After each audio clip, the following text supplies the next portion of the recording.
Take a shot if you willing to get shitted on for some money. I was just Ain't talking never about been this. that serious. You know, it's one How thing. much money?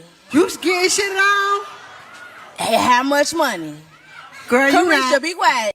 This is textbook streetwalker behavior. I don't even feel like I was watching the podcast. I feel like I was watching the episode of Soft White Underbelly. And the fact that she told her to be quiet to hear her, this is the craziest hear me out ever.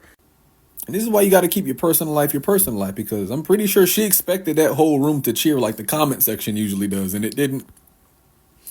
And notice how she didn't even say like, oh, if I like the guy, kinda, if I know him. No. If the price is right. That's it. That means that a complete stranger could have done this to her. You're all for stranger defecation. Now, if you have an asking price, that means legitimately nothing is off the table for you.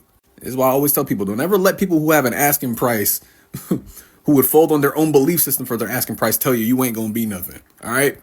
And this is just her asking price. It varies depending on who you talk to. This is one of the reasons of why you're not missing out on most of the Instagram baddies. Because let me emphasize this. This is the kind of rhetoric that a John that tells you, hey, you got to marry me first in order for me to act right and not sleep with other people would spew out. Like, this is that girl. They let expensive gestures dictate whether they take you seriously or not. And that's why they have such a horrendous dating track record.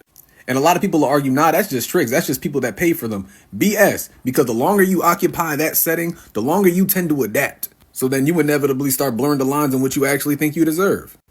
And to preface this real quickly, I don't have a problem with people that do these acts for work. Like, I don't have a problem with people that fulfill others' needs through mortifying acts in order to have a job. I don't have a problem with those people because they brandish it like a badge of honor, at least. This individual will tell you that they don't do that for work and they're just seeing people.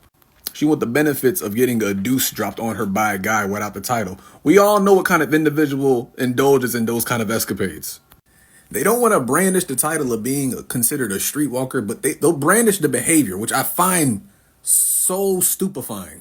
And I feel like so many of them are so scared of carrying the shame of what that title entails, this niche of Instagram baddies, that nowadays nobody can delineate which woman is which. We're getting way too desensitized out here, and it's not even the primary fault of the finite amount of women that do this. It's the men. The desperate dudes are in the market for this because they've oversaturated a penchant that they were never supposed to have this much access to. For example, I'm aware that men have urges and many of them succumb to them, but they were never able to find solutions for their urges this quickly. Finding a solution nearest to you for a reasonable price was never supposed to happen. You were supposed to overcome it at one point, but there's so much convenience to it nowadays. Like, I don't know if y'all have noticed this, but in our current climate, whenever you see a conversation of a bunch of dudes, a lot of them, whenever they share their recommendations on who their favorite hub stars are, explicit content, it's usually things that they can't find on the hub because of how extreme it is nowadays.